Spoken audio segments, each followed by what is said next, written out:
সাথে সাথে জিবরাইল আসমান থেকে যখন এই পশুটা নিয়ে আসে আর তাকবীর দিতে থাকে, আল্লাহু আকবার আল্লাহু আকবার, এতটুকুই।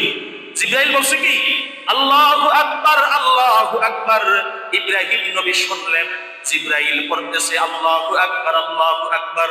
এবার ইব্রাহিম নবী পড়লেন লা ইলাহা ইল্লাল্লাহু আল্লাহু আকবার সুবহানাল্লাহ। জিবরাইল নিয়ে আসতেছে, দেখতে ইসমাইলকে কুরবানি দিয়ে ফেলতেছে। এখন থামানোর জন্য জিবরাইল বলতেছে আল্লাহু আকবার আল্লাহু আকবার। ইব্রাহিম নবী তিনি শুনতে পেলেন কিরে আসমান থেকে গায়বী আওয়াজ আসতেছে আল্লাহু আকবারের, আল্লাহর বরত্ব।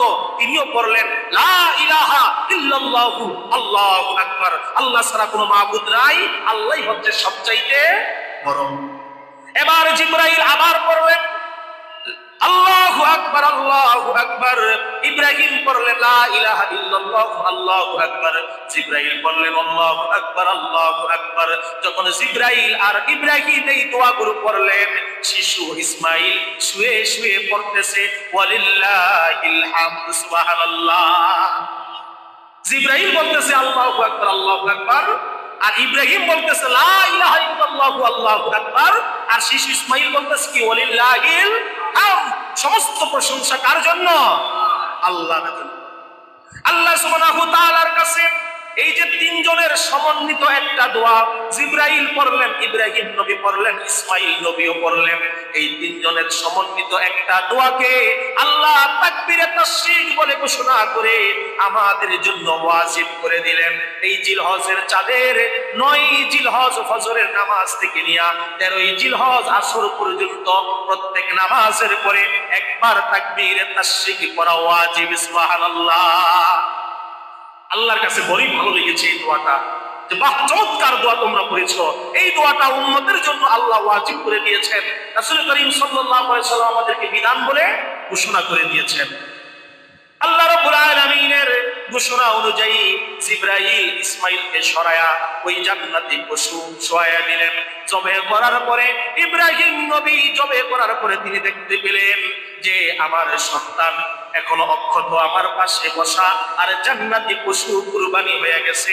জিবরাইল বলে ওগো আল্লাহর নবী, ওগো খলিল, ওগো আল্লাহর দোস্ত, আল্লাহ তো আপনার সন্তানকে চায় না, আল্লাহ আপনার কাছে সন্তানের রক্ত চায় না, আল্লাহ চেয়েছে আপনার মনের নিয়ত, মনের নিয়তের দিকটা আপনি 1 নাম্বার হয়ে গেছেন। সুবহানাল্লাহ।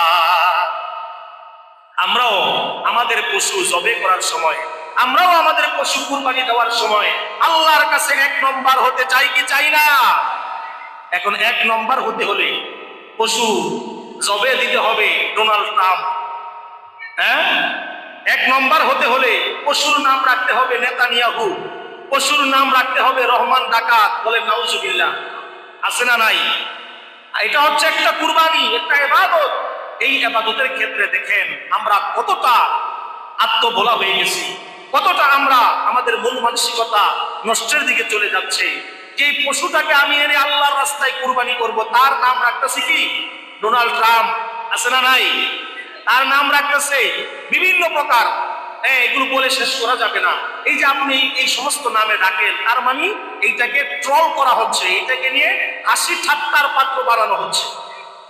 এক জুমার মধ্যে আমি সূরা হুজরাতের আলোচনা করতে গিয়ে আমি বলেছিলাম যে আল্লাহ সুবহানাহু ওয়া তাআলা সূরা হুজরাতের মধ্যে স্পষ্টভাবে বলে দিয়েছেন যে তোমরা কাউকে মন্দ নামে, খেতাবি নামে, সে কষ্ট পায় এমন নামে তোমরা কাউকে ডেকো না।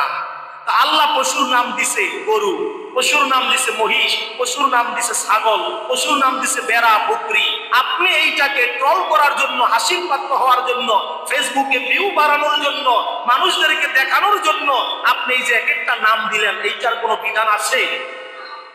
আমরা যদি এমনি ভাবে করতে থাকি, এক সময় দেখা যাবে যে সবাই যার যার পশুর একটা নাম দিবে।